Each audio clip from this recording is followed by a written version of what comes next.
todos, bienvenidos una semana más a las entrevistas en mi canal de YouTube.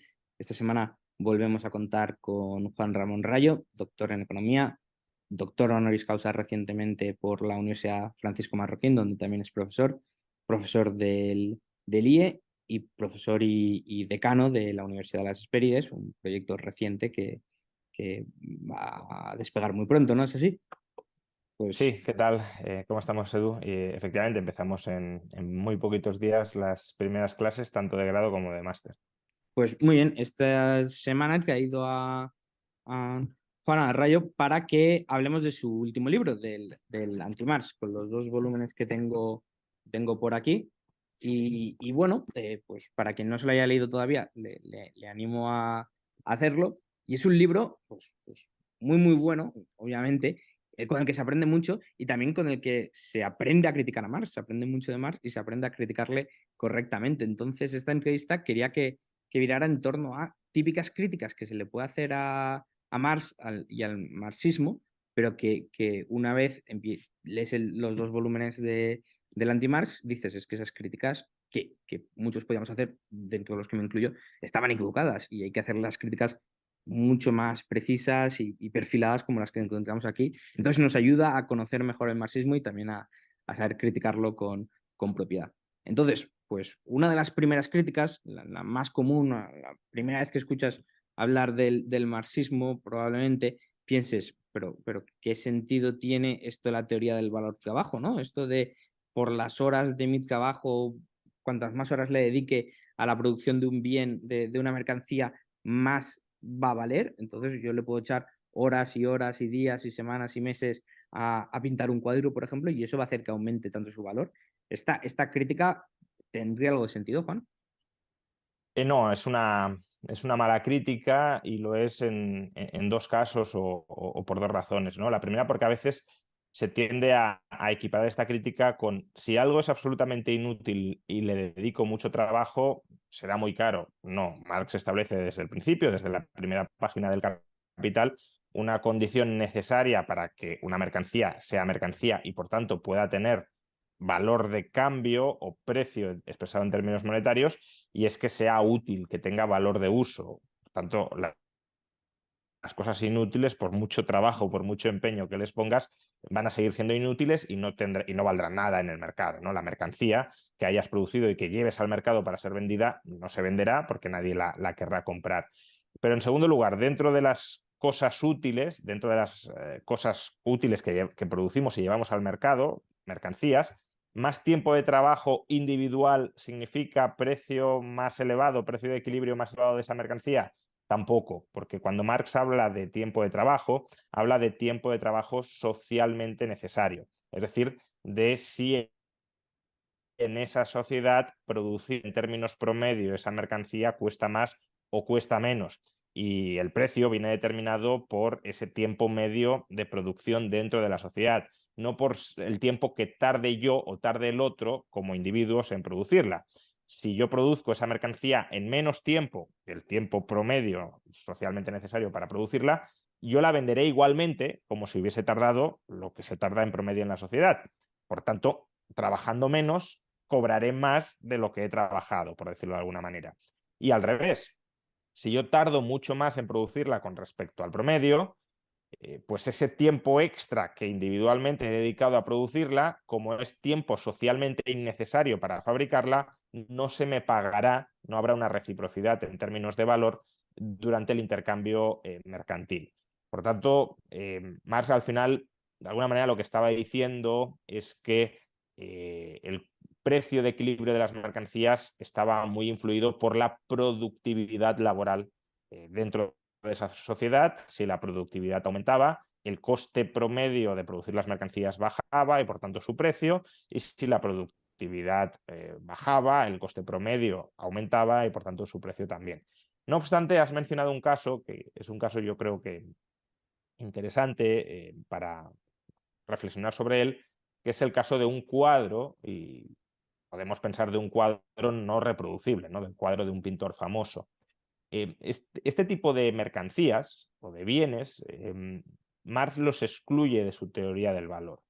Los bienes no reproducibles a través del trabajo dentro del mercado son bienes cuyo precio de equilibrio no se puede explicar, el propio Marx, insisto, lo reconoce, no se puede explicar por la teoría del valor-trabajo.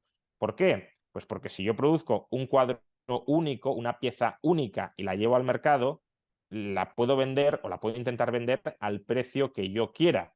No habrá otro que si yo la vendo por encima de lo que cuesta en términos de horas de trabajo sociales producir esa mercancía, no habrá otro que diga, pues yo la produzco y la voy a vender más barato que tú. Y por tanto, si hay mucha competencia o muchos potenciales oferentes que saquen al mercado ese cuadro reproducible a su coste de producción en términos de horas de trabajo, el precio tenderá a converger con ese coste de producción promedio en sociedad. Claro, la pieza única no tiene competidores y por tanto yo le puedo poner el precio que yo quiera. Y en ese caso, dice Marx, el precio viene marcado por la demanda, por el deseo y la capacidad de pagar por esa pieza única. Por tanto, ahí sí tenemos una teoría subjetivista del valor, pero en Marx, pero únicamente para los bienes no reproducibles.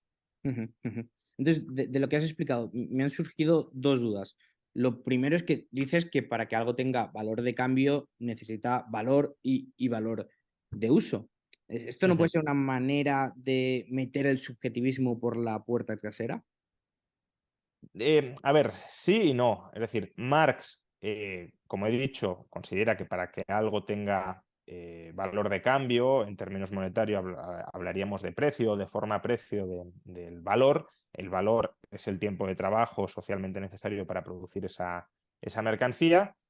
Y el valor de uso es la utilidad. Entonces, efectivamente, Marx dice que para que una mercancía pueda tener valor y valor de cambio, necesita tener previamente, o necesita ser un valor de uso. Tener o ser un valor de uso, Marx utiliza el término tanto para referirse a que una mercancía es un bien útil como para referirse a que la mercancía tiene utilidad, ¿no? El problema es que Marx no utiliza el valor de uso como magnitud para determinar el precio de equilibrio de las mercancías. Es una condición necesaria para ser mercancía, pero no una métrica para determinar la relación de intercambio en equilibrio de una mercancía dentro del mercado. La cuestión es por qué no lo hace, ¿no? Porque al final, incluso aunque tú creas que el precio de equilibrio de una mercancía viene determinado por el coste marginal, y eso en términos neoclásicos o en términos incluso austríacos también lo podemos pensar en algunos casos. Si una mercancía tiene una oferta perfectamente elástica, es decir, si somos capaces de producir cualquier cantidad de esa mercancía a un coste marginal constante, pues el precio de equilibrio vendrá marcado por el coste marginal, porque la utilidad marginal de esa mercancía, si somos capaces de aumentar la oferta todo lo necesario, colapsará, irá cayendo, ley de la utilidad marginal decreciente, hasta que sea igual al coste marginal. Pero claro, fijémonos que en este caso, que es un caso que puede encajar en el subjetivismo, estamos reconociendo la existencia de utilidad en términos marginales. Estamos diciendo, bueno, hay un coste marginal y la utilidad marginal, a través del aumento de la oferta, convergerá y se equiparará con el coste marginal, con el coste de oportunidad en términos marginales. Marx no reconoce la existencia, bueno, hay algún pasaje en el que parece que la reconoce, pero desde luego no la incorpora a su análisis, no reconoce la utilidad o las preferencias en términos ordinales. Esto es útil, esto no es útil, punto, no hay más análisis. Pero ¿qué sucede si esto es más útil que lo otro? Al fin y al cabo, podría ocurrir perfectamente, y este es un supuesto que Marx no considera, podría ocurrir que algo sea útil y tenga valor en el sentido de que requiera un tiempo de trabajo socialmente necesario para producirlo, y en cambio su precio de equilibrio sea cero. Y este es un supuesto que encaja mal dentro de la teoría marxista. ¿Por qué? Pues porque imaginemos que la utilidad de algo, por cardinalizarla y pensar más fácilmente en esos términos, imaginemos que la utilidad de algo es 5, la utilidad marginal de algo. Ujú. Es decir, es útil, no es que sea inútil, es útil, pero el coste marginal de producción es 10. Pues en ese caso, el coste de producir una unidad de esa mercancía es más elevado que su utilidad marginal. Por tanto, esa mercancía no llegaría a ser producida, o si es producida, se tendría que vender a un precio de 5, o, ya digo, si no se produce, pues su precio es 0. Claro, aquí tenemos una mercancía que sí es útil, no es que no sea útil, es útil, pero es menos útil que el coste de oportunidad para fabricarla. Y ese más menos útil en relación al coste es algo que Marx en su análisis, como digo, no incorpora. Y otra cosa que decías, que hablabas del tiempo socialmente incorporado, ¿no? Algo así como cuán productiva es una economía a la hora de producir Ujú. una mercancía. Pero esa productividad también vendrá dada por la inversión anterior del inversor, ¿no? Por donde los inversores han decidido construir más bienes de capital y Ujú. todo. Y entonces alguien también puede decir, pero es que eso va a venir dado de sus expectativas de demanda futura. ¿No sería eso también una manera de introducir el subjetivismo un poco en la teoría de Marx? A ver, lo que pasa es que Marx, de alguna manera, sí y no. Es correcto que lo que producimos viene determinado por nuestras necesidades y, por tanto, por la demanda. Y de esa manera también la inversión para aumentar la producción futura vendrá determinada por la demanda futura esperada. Eso es correcto. Pero pensemos que desde la perspectiva de Marx, las necesidades son a su vez producidas socialmente. Es decir, que es la propia estructura económica, en este caso capitalista, la que genera las necesidades necesarias históricamente, digámoslo así, para que el capitalismo siga progresando y siga avanzando y, por tanto, en última instancia, se siga acumulando capital. Eh, Marx dice que no producimos únicamente las mercancías, sino también las necesidades de esas mercancías. Y por tanto, sí, eso es correcto, no es que los marxistas nieguen, bueno, habrá de todo, ¿no? Pero desde luego el común de los marxistas y Marx no es que niegue la existencia de preferencias, pero lo que niega es que éstas tengan un papel autónomo a la hora de siquiera poder influir en algunos supuestos, como el que he mencionado al principio del cuadro no reproducible, a la hora de poder influir en el precio, porque esas preferencias son a su vez producto de la reproducción material de la sociedad y, por tanto, de las condiciones técnico-productivas de esa sociedad. El problema con este análisis, que puede tener parte de verdad, es decir, claro que nuestras preferencias están influidas por el contexto, pero el problema de este análisis es que niega cualquier tipo eh, de condicionamiento genético sobre nuestras preferencias. Es decir, todo lo que queremos o no queremos viene determinado por el entorno. Y nosotros no somos nada más que un producto del entorno en el que vivimos, cuando en realidad bueno, los estudios de psicología, que siempre, bueno, pues todos ellos obviamente hace falta mucha más replicabilidad, pero más o menos el consenso en psicología ahora mismo es que en torno al 30-40% de nuestra personalidad y por lo tanto de nuestras preferencias depende de nuestra genética y en torno al 60-70% del entorno. Pero es que no perdamos de vista varios matices que además, digamos, darían más peso a la genética dentro de esta distribución de influencias. Uno es que las personas escogen el entorno, escogen parcialmente el entorno al menos en función de sus preferencias. Es decir, a mí me encanta la economía, pues me tenderé a ubicar en un entorno propicio para el aprendizaje de la economía y eso puede constituir un refuerzo positivo de mi personalidad y de mis preferencias. A su vez, también el entorno muchas veces está como modulado por la propia personalidad, ¿no? Imaginemos un profesor que forma parte del entorno de un niño Ujú. que precisamente porque el niño es muy bueno escribiendo, pues alaba al niño y le invita a escribir más. Pues bueno, eso es entorno que influye en tu personalidad, pero que a su vez el entorno estaba influido por tu personalidad porque eras bueno escribiendo o lo que fuera, ¿no? Y la segunda cuestión que también hay que aclarar es que, claro, cuando hablamos de entorno respecto a una persona, hablamos en la mayoría de los casos de otras personas, que también su personalidad está influida por su genética. Por tanto, al final, el porcentaje subjetivista de la personalidad, de sus preferencias de una persona es más, muy probablemente es más de ese 30 o 40% que los estudios detectan considerando en torno a todo lo que no es el propio individuo, incluyendo otras personas, ¿no? Entonces, claro, si tú niegas la influencia de la genética, pues básicamente caes en una magufada de la tabla rasa de que cada individuo es un lienzo en blanco sobre el que podemos escribir cualquier cosa y que el entorno escribe, el entorno histórico concreto escribe cualquier cosa, porque es que incluso, aunque dijéramos, somos producto de la evolución y por tanto nuestra genética es fruto del entorno, eso podría ser de nuestra adaptación al entorno, eso podría ser un argumento razonable, pero claro, nuestra genética es fruto de nuestra adaptación al entorno de hace miles de años, no del entorno actual. En todo caso, lo que condicionaría parte de las preferencias en el modo de producción capitalista para el marxismo sería el entorno de modos de producción muy precapitalistas, modo de producción paleolítico o tribalista, vamos. Entonces, bueno, todo eso encajaría fatal, por supuesto, en el análisis marxista y tiene sentido otorgarle un papel autónomo a las preferencias que Marx y sobre todo el marxismo posterior le niega. También comentabas, hablando de la teoría, de la comparación entre la teoría subjetiva del valor y la teoría del valor trabajo, que el caso del cuadro, ¿no? que uno puede pintar y tirarse horas, es una mercancía no reproducible, entonces no entraría dentro de la teoría del valor trabajo, la teoría de las mercancías reproducibles. Y que, comentas en el libro, bueno, que hay algunos casos, dándose unas condiciones muy específicas, donde la teoría del valor trabajo podría darse, pero que hay que darle primacía, ¿no? O hay que pensar que la teoría subjetiva del valor es lo correcto porque explica más casos y es más general.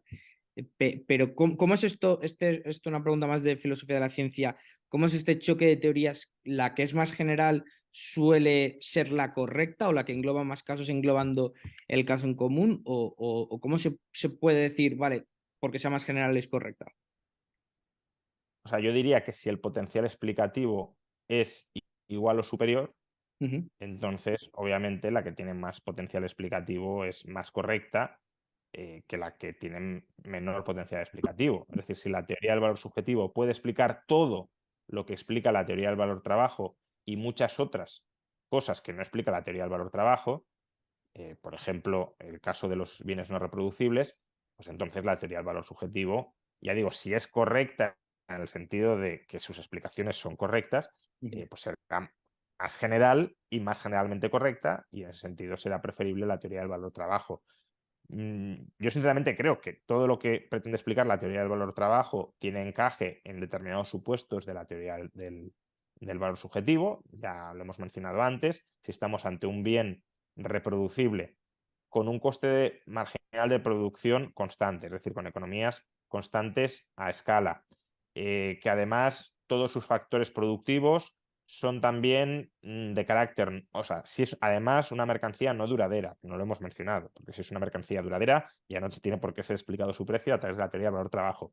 Si además todos los factores productivos que participan en su producción también tienen un carácter no duradero y por tanto no hay ningún elemento subjetivista a la hora de distribuir la periodificación del coste del capital fijo entre unidades de producción, pues si se dan todos esos supuestos y además puedes de alguna manera homogeneizar las horas de trabajo porque tampoco existe preferencia temporal ni aversión al riesgo en la producción, etcétera. Pues bueno, con todos esos supuestos tremendamente restrictivos, la teoría del valor trabajo marcaría precios. Marcaría precios no porque el precio lo marque el tiempo de trabajo, sino porque lo marcaría el coste de producción.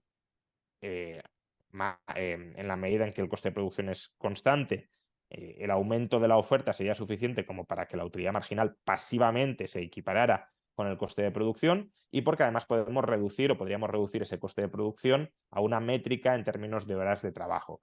Pero vamos, claro, esos supuestos no se dan en la inmensa mayoría de casos. Alguno de ellos se viola total o parcialmente en la mayoría de casos. Y, por tanto, cuando se violan, la teoría del valor trabajo no tiene potencial explicativo suficiente y la teoría del valor subjetivo sí. Otra segunda crítica, algo que también había escuchado, es que Marx no dio ninguna explicación a cómo en los distintos sectores de la economía había una igualación de las tasas de ganancia, pero parece ser que una explicación sí que dio, que nos puede convencer más o menos, pero que Marx sí que tenía una respuesta para esto, ¿no? Bueno, en realidad la crítica que le hace Bomba Berka a Marx no es tanto que no tenga ninguna teoría o ninguna explicación, sino que la teoría o explicación que tiene Marx para ese fenómeno es incoherente con su teoría del valor. Básicamente este es el llamado problema de la transformación, que es más amplio que la crítica que le hace von Bawerk a la conclusión del sistema marxiano. Es decir, es un problema del que discuten incluso los propios marxistas, al margen de lo que diga o deje de decir von Bawerk. Y claro, von Bawerk básicamente lo que dice es, mira, tú en el tomo primero del Capital nos has explicado que las mercancías se intercambian en función de sus tiempos de trabajo socialmente necesarios para producirlas. Pero en el volumen tercero, que además nunca llegaste a publicar en vida, lo que nos dices es que las mercancías se intercambian en función de sus precios de producción. Y el precio de producción no es el tiempo de trabajo socialmente necesario de cada mercancía o de cada tipo de mercancía, sino que es precio de coste, es decir, el tiempo de trabajo necesario para producir el capital constante, para reproducir el capital variable, más una porción de la plusvalía que se genera agregadamente y que le corresponde al capital adelantado por inmovilizado en esa inversión y que es necesario para rentabilizar ese capital a una misma tasa general de ganancia. Entonces, claro, le dice von Bawerk, aquí estás intercambiando mercancías no a su tiempo de trabajo socialmente necesario, sino a otra métrica que no tiene nada que ver con eso, con lo cual tu teoría del valor trabajo se cae. Muchos han especulado que si existe esa contradicción tan grande en el trabajo de Marx, eso podría haber motivado que Marx no quisiera publicar en vida el volumen tercero, que estuvo como, pensemos que el volumen primero del Capital se publica en el año 67, 1867, el volumen tercero se publica en el año 94, un año antes justo de la muerte de Engels, y Marx muere en el año 83, tanto como que Marx estuvo retrasando la publicación y la publicación del tomo tercero porque como que no daba una respuesta y no sabía encajar las piezas. Bueno, esto sabemos que no es correcto porque Marx tenía escrito el volumen tercero del Capital antes de publicar el primero. Tenemos los manuscritos del año 1864 que son prácticamente un calco del volumen tercero. El volumen tercero lo editó Engels, pero es una edición bastante fiel al manuscrito del año 64. Es más, en los propios Grundrisse, que son una especie de borrador previo del Capital, años 57-58, ahí ya encontramos esta misma reflexión que hace Marx para explicar cómo los valores de las mercancías se transforman en precios de producción. Básicamente porque lo que viene a decir Marx es, claro, si una mercancía proporciona una tasa de ganancia inferior al promedio de la economía, lo que harán los capitalistas que producen y venden esas mercancías como capitales, es decir, para revalorizar o rentabilizar su capital, lo que harán esos capitalistas es dejar de invertir en la producción de esa mercancía. Y en cambio, aquellas mercancías que proporcionen una rentabilidad superior al promedio, lo que harán los capitales es invertir en la producción de esa mercancía. Pero claro, si se produce ese arbitraje de capitales entre sectores, menos inversión en aquella mercancía que da menos rentabilidad significará que subirá la tasa, o sea, que bajará que subirá, perdón, el precio de esa mercancía por caída de la oferta y por tanto aumentará su tasa de ganancia. Y al revés, mayor inversión en aquellos sectores con mayor tasa de ganancia significará que al aumentar la oferta bajará el precio y reducirá la tasa de ganancia hasta que se equilibren las tasas de ganancia entre sectores. Entonces, bueno, Marx esto lo explica y lo explica como la redistribución del capital, perdón, de la plusvalía en función de los capitales socialmente invertidos, como si todos los capitales formaran parte de una gran fábrica y por tanto como un capital no puede operar sin que otros capitales operen, pues los capitales más intensivos en trabajo, que son los que generan relativamente más plusvalía, son los que tienen que subsidiar cruzadamente a los capitales menos intensivos en trabajo, que son los que producen internamente menos plusvalía, porque todos ellos son necesarios para generar globalmente la plusvalía. Entonces, Marx sí tiene esa explicación. Otra cosa es si esa explicación es o no es coherente con la explicación que ha dado en el volumen primero. En el volumen primero, él presupone una economía mercantil sin capital o al menos sin competencia de capitales. No entra a valorar cómo se produce la igualación de las tasas de ganancia entre capitales. Eso es lo que hace en el volumen tercero.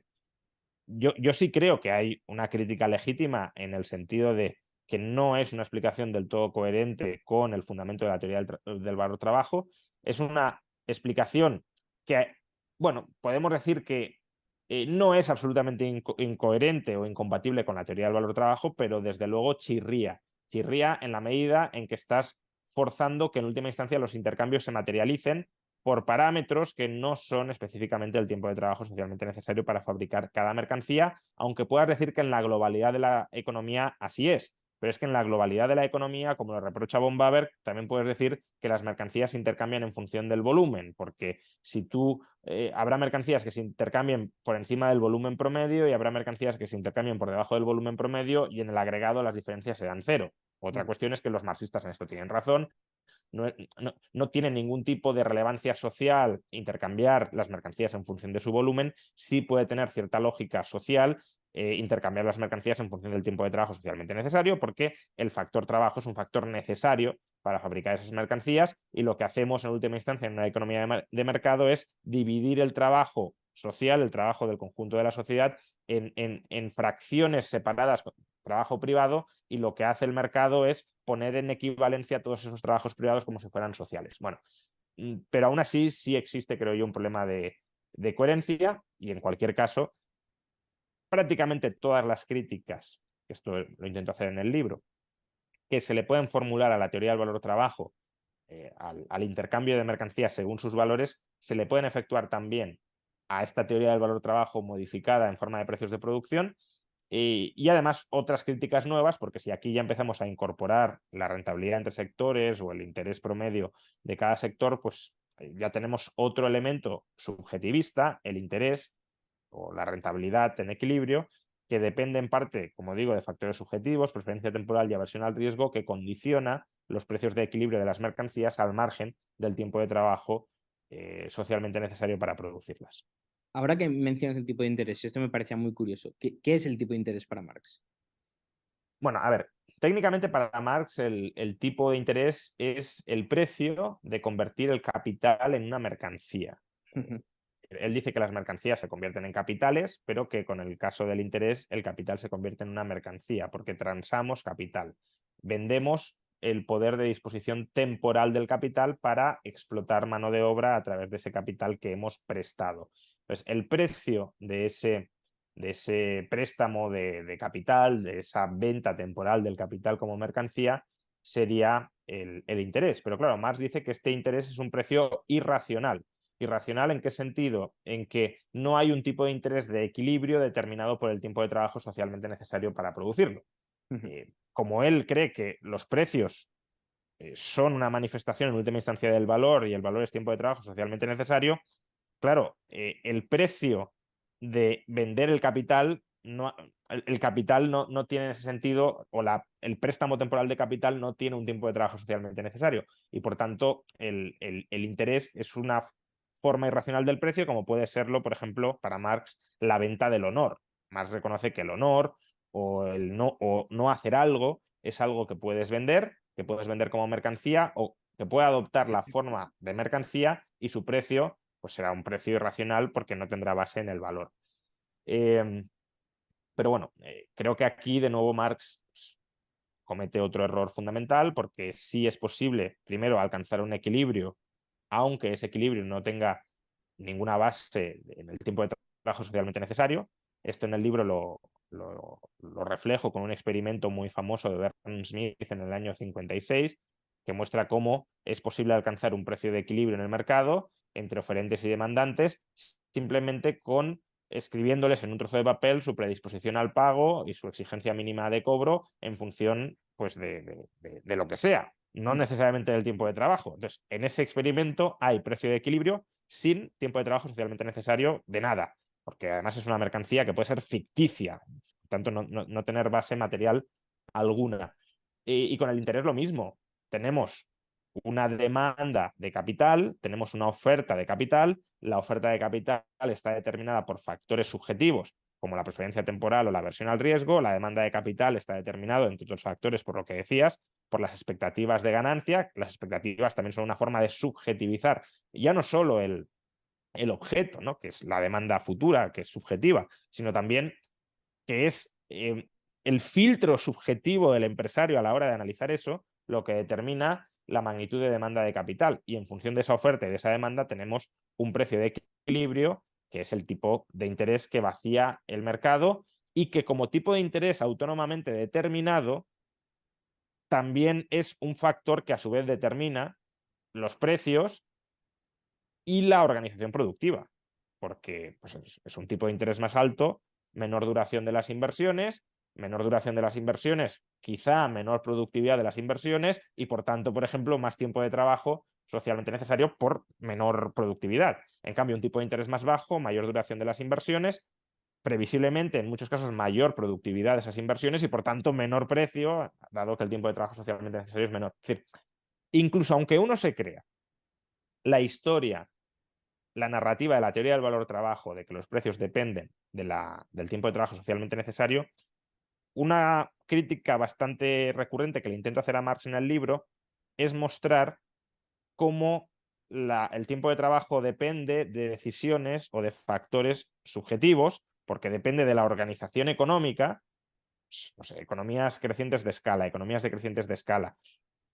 Y esa organización económica depende de preferencias subjetivas. Por tanto, en muchos casos, no digo absolutamente, obviamente hay un componente tecnológico que al menos en un momento dado no es posible subjetivizar. También podríamos decir que es fruto de pues, la preferencia o la pasión por la investigación, por ejemplo, de los investigadores, que es algo que va más allá de lo que tú puedas objetivar a través del tiempo de trabajo socialmente necesario. Pero bueno, la tecnología tomémosla como dada. Bueno, incluso con una tecnología dada, la organización productiva depende de las preferencias subjetivas de los individuos, si somos más ahorradores, menos ahorradores, más adversos al riesgo, más propensos al riesgo, y el modo en el que se organicen los recursos con esa tecnología dada también determina los costes en términos de horas de trabajo. Por tanto, aun cuando cuando los precios de equilibrio dependieran de las horas de trabajo, esas horas de trabajo dependerían en buena medida de las preferencias subjetivas.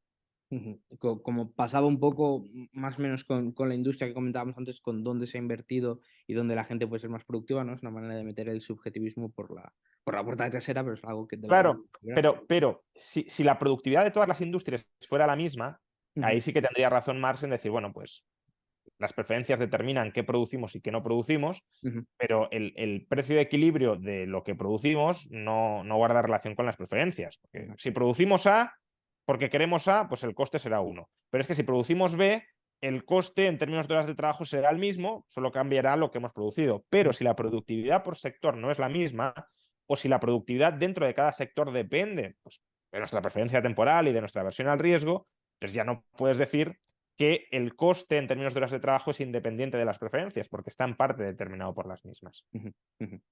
Otra crítica que se le hace más yo mismo, bueno, como el resto hasta hace bien poco, era el pensar, bueno, si la revolución del proletariado y la caída del capitalismo es inevitable, ¿para qué sirve todo el activismo político que el mismo Marx hacía? ¿Qué estaba haciendo? Estaba perdiendo el tiempo, ¿no? Pero parece ser que no es así y que algo de uso o de utilidad sí que tenía. Sí, a ver, este es un punto bastante controvertido incluso dentro del pensamiento marxista. Hay marxistas que no son materialistas históricos y que por tanto no creen en la inevitabilidad de ninguna revolución. De hecho, Marzoa, un filósofo no marxista, pero sí lector y escritor y analista en el sentido correcto del término del marxismo muy penetrante y muy agudo, pues se hacía hacía la misma observación, ¿no? Si la revolución era inevitable, ¿por qué Marx no se quedó sentado esperándola? Yo creo que aquí es posible reconstruir la lógica de Marx, y digo reconstruir porque esta pregunta no la responde Marx explícitamente en ningún lado, sino que a través de muchos de sus textos parece que hay una respuesta, pero bueno, podría ser una reconstrucción a posteriori de algo que no pensaba Marx, pero una reconstrucción posible, que además sí suscriben muchos marxistas, muchos no, pero otros muchos sí, es que la revolución requiere de condiciones objetivas. Las condiciones objetivas se dan cuando el modo de producción capitalista está agotado y por tanto ya no contribuye al desarrollo de las fuerzas productivas desde un punto de vista histórico. Eso se daría además cuando la tasa de ganancia hubiese colapsado y por tanto ya no hubiese margen para seguir reinvirtiendo el capital en aumentar la productividad del trabajo, pero también requiere de condiciones subjetivas, es decir, que la clase obrera adquiera conciencia de clase no solo en sí, sino de clase para sí. Es decir, que no solo es que yo sea no es que yo solo sea obrero en términos objetivos porque vendo mi fuerza de trabajo, sino que yo tome conciencia de que soy obrero y de que como soy obrero tengo un papel que jugar en la historia, que el proletariado tiene un rol histórico que desempeñar. Y para eso el proletariado ha de ser consciente de su propia conciencia, ha de ser consciente de su propia existencia y del rol histórico que ha de desempeñar. Y la cuestión es cómo el proletariado se vuelve consciente de que es proletariado y de que su rol en la historia es derrocar el capitalismo una vez se den las condiciones objetivas para ello. Y bueno, en parte uno adquiere conciencia de que es proletario mediante la práctica, es decir, siendo proletario, siendo explotado, sufriendo las inclemencias del capitalismo. En otra parte, pues con ciertas inclinaciones más o menos, iba a decir naturales, pero este es un término que los marxistas aborrecen, o sea que lo voy a evitar, pero con ciertas inclinaciones esperables o previsibles de ser obrero. Por ejemplo, si me afilio a un sindicato para defender mis intereses, pues voy haciendo dentro del sindicato vida obrera y voy viendo cómo hay otro modo de organización de la sociedad distinta al mercado, la vida interna de solidaridad dentro del sindicato y también de la propia lucha obrera, viendo que mis intereses no están en armonía con los del capitalista, sino que son contrapuestos a los del capitalista, pero por otro, también a través del activismo político y de un activismo político inspirado por una ciencia de la historia y de la economía, aunque esto de nuevo también es controvertido para los marxistas, pero bueno, que sea correcta, que penetre más allá de las apariencias que la ciencia burguesa, de las apariencias del capitalismo que la ciencia burguesa intenta consolidar. Es decir, básicamente, la burguesía para Marx intenta anestesiar a la población contándole una historia sobre el funcionamiento del capitalismo que solo es superficialmente verosímil. Pero cuando uno escarba por debajo de esa superficialidad y penetra en las esencias materiales últimas, lo que se da cuenta es que el trabajador no cobra por su trabajo, sino que cobra por su fuerza de trabajo, por el tiempo necesario para sobrevivir socialmente, para reproducirse, y que todo el trabajo extra que desempeña para el capitalista es trabajo generador de producción, de valor, que no está siendo remunerado y por tanto el obrero está siendo explotado por el capitalista. Y para revelar esto, y por tanto al revelar esto, para que el obrero tome conciencia de que el capitalismo no es un sistema natural, sino que es un sistema históricamente contingente que se basa en la esclavitud formalizada del trabajo, en la esclavitud por otras vías del trabajador. Solo cuando el trabajador o los trabajadores asalariados despierten, entonces tomarán conciencia como clase proletaria y se lanzarán a hacer la revolución. Y Marx pensaba que la conciencia enajenada del proletariado, que tenía que rescatar y que por tanto tenía que imbuirles a los proletarios para que despertaran, era precisamente el capital, su libro El Capital, por cuanto, como digo, rasgaba las vestiduras del capitalismo y exponía el sistema de producción capitalista tal cual era, más allá de sus formas y apariencias. Otra, la última crítica que es que le he escuchado hacer a Marx es que él nunca desarrolla en qué consistiría el sistema comunista para él, que ni él mismo lo sabía y que él lo único que se dedicó es a criticar el capitalismo, pero no a exponer cuál sería su sistema. Pero parece que algunos trazos aquí y allá sí que deja, ¿no?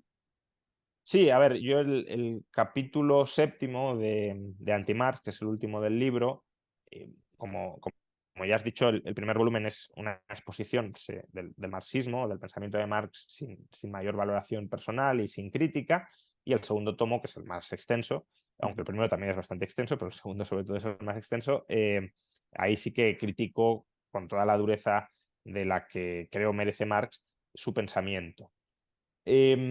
Y en el primer tomo, el capítulo séptimo, lo dedico a reconstruir la visión que tenía Marx, pues, sobre la revolución, por ejemplo, lo que me estás preguntando, lo que me estabas preguntando ahora, o sobre cómo se organizaría un sistema socialista comunista, ¿no? Marx no efectúa la distinción leninista entre socialismo y comunismo y por tanto podemos hablar indistintamente o podemos usar indistintamente ambos términos dentro de su pensamiento. Es verdad que es una reconstrucción, de nuevo, como la respuesta que te he dado antes, porque los comentarios que hace Marx están dispersos a lo largo de muchas de sus obras o incluso de muchos de sus escritos que ni siquiera tienen la categoría de obras. Pensemos, por ejemplo, que la crítica al programa de Gotha, que es un texto donde si se moja bastante más de lo habitual sobre cómo se organizaría tanto la primera etapa del comunismo como la segunda etapa, pues son glosas que efectúa a un programa de un partido político alemán. Ni siquiera es un texto que él pretenda como escribir de manera estructurada y sistematizada. Entonces, no hay una respuesta sistematizada sobre esto, es verdad, pero sí hay muchas observaciones en muchas partes de su obra, incluso de su correspondencia, que nos permiten mm, previsiblemente explicar cómo Marx veía el futuro socialista o el futuro comunista, siendo cierto que Marx no tenía ni pretendía tener una teoría exhaustiva sobre cómo sería el socialismo o el comunismo, pero eso tampoco significa que no podamos decir absolutamente nada sobre él o que Marx no dijera absolutamente nada sobre él. Es más, una observación que a mi juicio me fue bastante reveladora de Don Lavoy. Para Marx, dice, ¿queréis entender cómo visualizaba Marx el comunismo?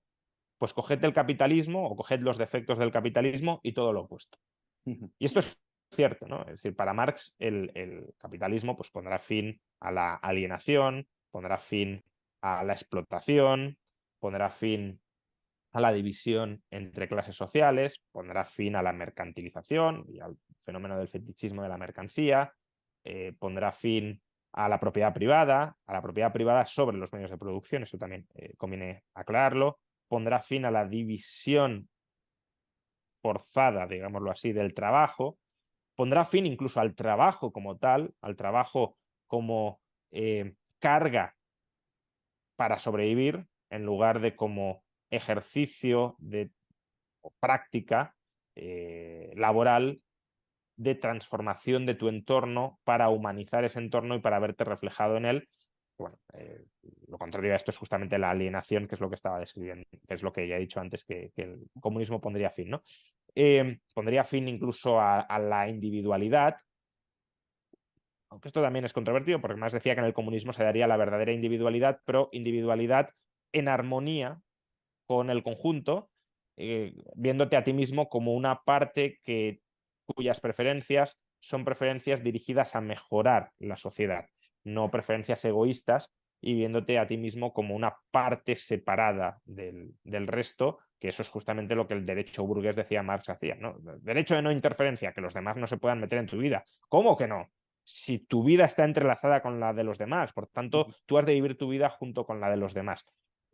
Entonces, sí es cierto que Marx tiene una cierta visión sobre cómo sería el comunismo, pero también es verdad que no es una visión ni mucho menos tan desarrollada, ni muchísimo menos como la que tiene del capitalismo, y que hay muchos elementos, incluso nucleares, de esa organización comunista, donde hay una marcada ambigüedad porque no llega a pronunciarse de manera muy clara. Por ejemplo, ¿cómo se tomarían las decisiones en el comunismo?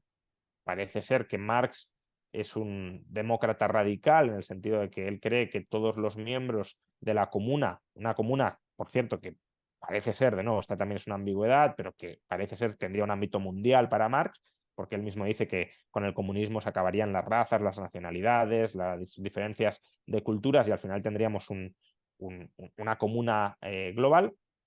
¿Cómo se tomarían las decisiones en esa comuna? Parece que es demócrata radical, todos los individuos o todas las personas votan en esa comuna pensando en el interés de la comuna y no en el suyo propio, pero en otras partes también parece que delega al menos decisiones importantes a una especie de tecnocracia o de burocracia especializada justamente en que haya un órgano directivo y gestor dentro de la comuna. Probablemente sería la interpretación que hago, pero de nuevo, esto es perfectamente criticable porque no hay una constatación muy clara de que Marx estuviese refiriendo a esto, pero vamos, yo lo que interpreto es, habría un órgano ejecutivo que sí son técnicos y son burócratas y son el personal de administración propio de la comuna, y luego tendrías, pues, como el Parlamento o la Asamblea Ciudadana, que marca los objetivos, las metas, que ese órgano puramente técnico, porque ellos pensaban que en el socialismo ya no habría conflicto de intereses y por tanto, pues bueno, el burócrata se limitaría a ejecutar desde un punto de vista exquisitamente técnico lo que la Asamblea le mandata que tiene que hacer, y como solo hay una posible opción que es la mejor para hacer y tenemos ese conocimiento para hacer o alcanzar los fines que la Asamblea me propugna alcanzar o me pide alcanzar, pues sigo ese camino, que es el único a seguir, y lo reproduzco técnicamente, y yo no me puedo desviar para instrumentalizar la comuna en mis intereses, ¿no? Y bueno, ahí es la crítica que le hace Bakunin totalmente pertinente, de que si tú creas eso, lo que terminarás creando es una oligarquía, eh, ley de hierro de las oligarquías, que instrumentalizará el Estado para coaccionar a los demás en su propio beneficio. Pero bueno, eso es parte de otro debate. ¿Cuál es una de las cosas que a mí más, no sé si decepcionado, pero esperaba más de Marx, era que explicara exactamente cuál era el proceso de cambio de capitalismo a socialismo o por qué del capitalismo se iba a pasar al socialismo? Es una de las cosas que te esperarías que te explicase, porque sí que te explica muy bien, es un cuento, bueno, una historia que Sí. encaja muy bien, ¿no? Del paso del comunismo primitivo al feudalismo, al capitalismo, todo eso pues, se explica con Mm. cierta consistencia y coherencia, y yo creo que está bien explicado, ¿no? Son explicaciones razonables, pero luego el capitalismo al socialismo, ¿por qué necesariamente del capitalismo al socialismo? No puede haber fases intermedias. Ahí esperaba más de él, no, no sé si te pasó lo mismo.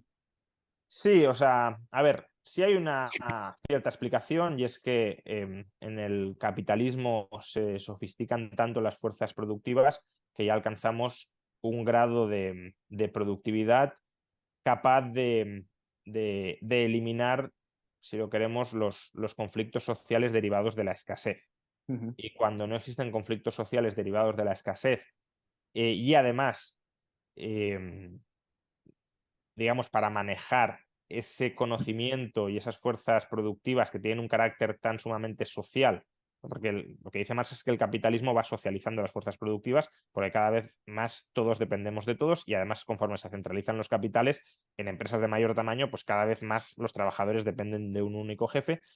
En esas condiciones parece que la única forma de manejar eso sea con una sociedad eh, planificada centralizadamente, donde todo el trabajo esté socializado, y que termine llevándonos a una sociedad sin conflictos económicos, porque, como digo, la productividad ya es suficiente para saciarlos a todos, y no hace falta la propiedad privada, porque la propiedad privada, incluso los propios liberales dicen que surge históricamente para gestionar conflictos de escasez, ¿no? ujú. Lo que pasa que es cierto bueno, hay muchos otros posibles escenarios alternativos que no son necesariamente ese, pero como Marx pensaba que esas condiciones materiales estaban madurando cada vez más para que ya no... O sea, Marx ve el conflicto el conflicto histórico como una forma de desarrollar las fuerzas productivas.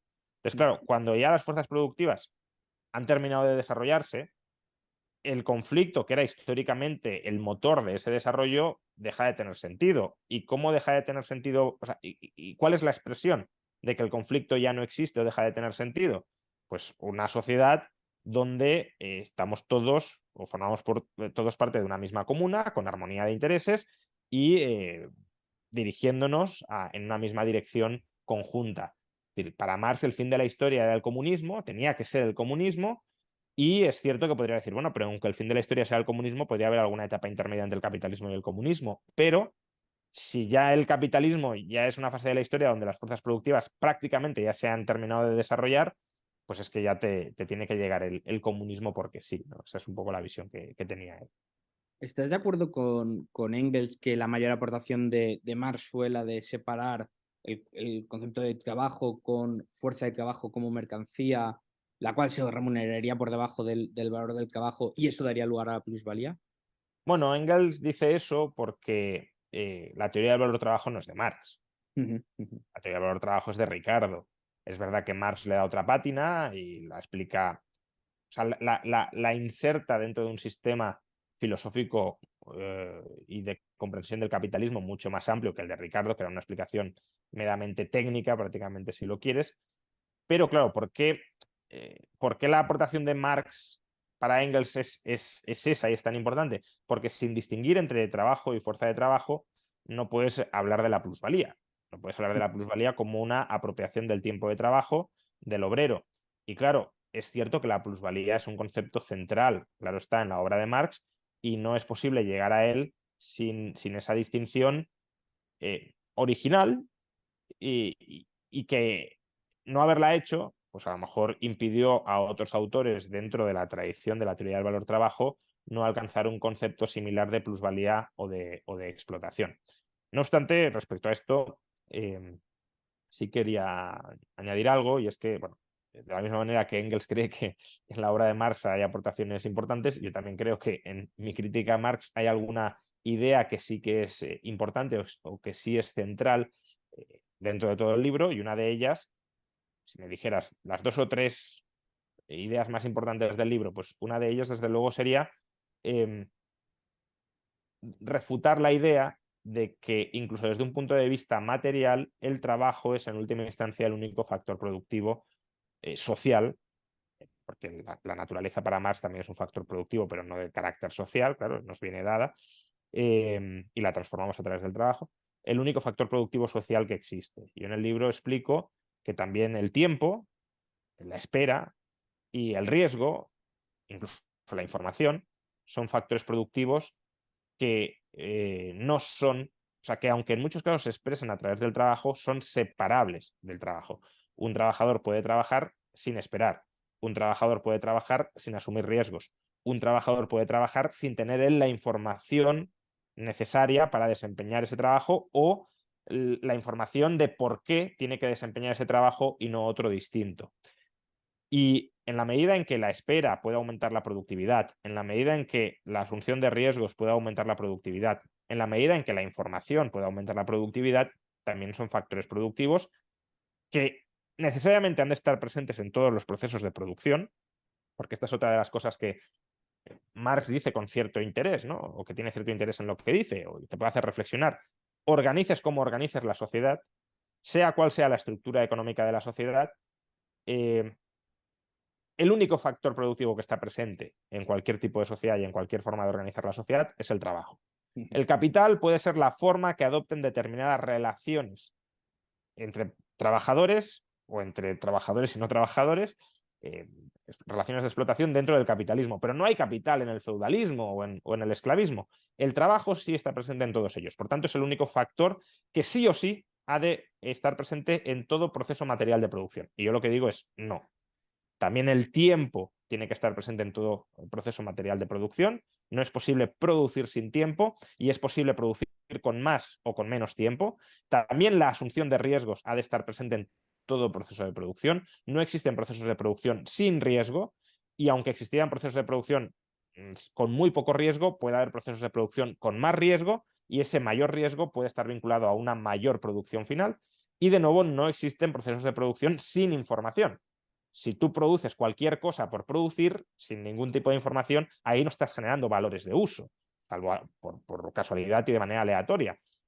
Para generar valores de uso y para además generarlos eficientemente necesitas información. Y por tanto, todo proceso productivo requiere de eso. Y en la medida en que el trabajo como energía humana dirigida a transformar la naturaleza no es el único factor productivo, sino que existen otros que son separables de ese, pues de la misma manera que dentro del capitalismo o en cualquier otro modo de producción se termina remunerando parte de ese trabajo y supuestamente parte de ese trabajo no se remunera y es apropiado por las clases extractivas, lo que puede suceder y lo que sucede en el capitalismo es que lo que Marx llama esa remuneración, esa producción del trabajo que no termina siendo remunerada al trabajo, sino que es apropiada por otras, por la clase capitalista de carácter parasitario o extractivo, en realidad es la remuneración que le corresponde a esos otros factores productivos, tiempo, riesgo e información, que hemos separado funcionalmente dentro de una empresa capitalista del factor trabajo que se vuelve asalariado precisamente porque no es el que está esperando a que concluya su proceso de producción, no es el que está asumiendo riesgos y no es el que está trabajando de manera informada dentro de toda esa organización. O sea, puede estar informado de su tarea concreta específica, pero no desde luego de la lógica y de la coherencia y del propósito que esa tarea tiene dentro del conjunto de la empresa y dentro del conjunto del sistema económico. Hablas de esto en el último epígrafe del tercer capítulo del segundo volumen, cuando criticas la teoría de la explotación y hablas de las labores del capitalista, el cual ya te lo he comentado, pero por repetir, me parece, a mí ha sido mi capítulo favorito porque la crítica que haces a la teoría de la explotación, la manera que la desmenuzas punto por punto, me parece brutal y irrebatible. Así que bueno, irrebatible no sé, pero por lo menos muy, muy Bueno, buena. el debatible lo veremos, ¿no? Pero Sí, sí, bueno, no, no, por eso digo que no se sí lo es ven. cierto que Extremos. más gente me ha hecho, de los que se lo han leído, que no sé si son muchos o pocos, pero más gente me ha hecho ese mismo comentario, que el capítulo 3 es el que más les ha gustado porque es el que consideran más exhaustivo y más completo. A lo mejor irrebatible no sería el Uf, término, pero sí más acabado en el sentido de, bueno, no hay nada más que decir, salvo que haya errores, claro, pero que todos los sí, puntos sí, los sí, sí. has tocado aparentemente, ¿no? Eso, esa es la sensación que da. Y de manera muy buena. Bueno, ya veremos, a ver si se responde, pero a mí es un capítulo que me encantó. Hacia el final de las entrevistas siempre hago dos preguntas. Y una de ellas es si nos puedes recomendar 5 libros. En este caso, 5 libros para entender mejor el marxismo, tanto libros de Marx o marxistas o de críticos al marxismo. Vale, bueno, hay muchos. Si uno mira la bibliografía, pues del primer tomo encontrará bastantes, pero bueno, por citar algunos, voy a coger el propio libro y te voy a ir diciendo sobre la bibliografía, pues, aquellos que creo que pueden estar eh, especialmente bien, ¿no? Bueno, yo leería estoy yendo en orden bibliográfico, no por orden de importancia. Yo leería la conclusión del sistema marxiano de von Baber, que aunque solo sea porque es la primera gran crítica que se hace a Marx. Ujú. Luego hay un libro de András Brody que se llama Proportions, Prices and Planning, que es una sistematización matemática de la teoría del valor-trabajo, que según Diego Guerrero es la mejor exposición y para él también irrebatible, lo digo enlazando con el comentario que hacías antes, que bueno, podemos juzgar irrebatibles muchas cosas que a lo mejor luego no lo son, ¿no? Pero más acabada y más sofisticada de la teoría del valor-trabajo, y es verdad que es una exposición aparentemente muy sólida. Yo en el volumen segundo me sirve su solidez y su formalidad y su elegancia, me sirve justamente para ilustrar matemáticamente, a partir de su modelo, las críticas que previamente le había hecho eh, meramente de manera expositiva, ¿no? Ujú. Luego, de Bukharin, si uno quiere entender mejor, bueno, se puede leer tanto la Economic Theory of the Leisure Class, que es la réplica a von Baber que articula Bukharin, y a mí también me gustó bastante Historical Materialism, que es una exposición del materialismo histórico de, de, de Bukharin. Siguiendo, no te voy a recomendar solo 5, te voy a recomendar varios, ¿no? Pero siguiendo con esa línea de comprender y bien expuesta de una manera bastante sistemática la teoría de la historia de Marx, también por orden bibliográfico, pues veo aquí el de Gerald Cohen de Karl Marx Theory of History, ¿no? La teoría de la historia de Marx, que es el mejor libro que se ha escrito sobre, eh, sobre la teoría de la historia de Marx, y un libro muy, muy completo. Después de John Elster, eh, An Introduction to Karl Marx es un libro que también está muy bien y que se entiende muy, muy, muy bien. Elster empezó siendo marxista y luego dejó de serlo, pero este libro se escribió siendo, bueno, ya no era marxista, pero con el respeto que todavía le seguía teniendo a Marx. Eh, una perspectiva no materialista histórica del marxismo, recomendaría el libro de Carlos Fernández Liria y de Luis Alegre Zaonero, El orden del capital, porque seguir leyendo a Marx. También es un libro con muy buenas ideas, que también, bueno, lo leí cuando ya tenía más o menos había leído prácticamente todo de Marx y ya tenía mi propia forma de entender a Marx, y alguna cosilla me la modificó y otra me la complementó y me la mejoró. Eh, Luego, bueno, si alguien quiere, es un libro que tampoco, pero no está mal como resumen, el de un resumen completo del Capital de Marx de Diego Guerrero. Probablemente el mejor libro, desde mi punto de vista, esto es controvertido, pero el mejor libro sobre el marxismo es el de Michael Heinrich, o Heinrich, mejor dicho porque es alemán, que es An Introduction to the Three Volumes of Karl Marx Capital. Eh, Ujú. Luego libros también sobre marxismo, pero que contienen críticas muy buenas a Marx, es el clásico de Leszek Kolakowski, las principales corrientes del marxismo en sus 3 volúmenes. Si uno quiere indagar en los escritos iniciales de Marx, el libro del joven Marx, ¿no? el libro de David Leopold, de John Karl Marx, también está tremendamente bien. Por supuesto, el libro de Felipe Martínez Marzoa, La filosofía del capital de Marx, es un libro imprescindible que cualquiera también que esté muy interesado en esto ha de leer. Si uno quiere profundizar sobre el fetichismo de la mercancía, que es un concepto así un poco esquivo, pero muy importante dentro de la obra de Marx, les recomendaría el libro de Clara Ramas San Miguel, Fetichismo y mistificación capitalistas, la crítica a la economía política de Marx. Otro libro estupendo, probablemente, no sé si he dicho antes que el de Henry, que es el mejor, no sé si este no es incluso mejor, pero desde luego está muy cerca, que es el de Roman Rodolsky, The Making of Marx Capital. Un libro absolutamente imprescindible para entender el capital, porque compara el capital con los Grundrisse de una manera totalmente deliciosa. El libro de Isaac Rubin sobre Essays on Marx Theory of Value, para un desarrollo de la teoría del valor-trabajo desde la perspectiva marxista y su conexión con la filosofía del capital también es muy relevante. El librito de Peter Singer de la serie de Oxford, Marx, A Very Short Introduction, también está muy bien. Y, y yo creo que esto es, bueno, si uno quiere un análisis actualizado de las clases sociales desde la perspectiva marxista, pues el de Eric Olin Wright, Clases, que además está traducido al castellano. Muy bien, muy bien.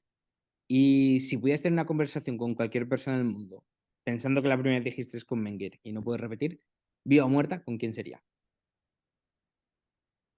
Eh, bueno, pues ya que estamos hablando de Marx, no sé si sería Marx, pero desde luego sí me gustaría hablar con Marx y plantearle muchas de las objeciones. O sea, sé que para muchas de las que planteo en el libro tendría su respuesta. Me imagino, de hecho, cuál sería su respuesta. Es más, la intento exponer en la crítica y refutarla. Pero en otras, sinceramente, no me imagino cuál podría ser su respuesta y sí me gustaría contraponer esas ideas y ver hasta qué punto sería capaz de apearse si es necesario, de algunas de las afirmaciones tan rotundas que efectúa sobre el funcionamiento del sistema capitalista.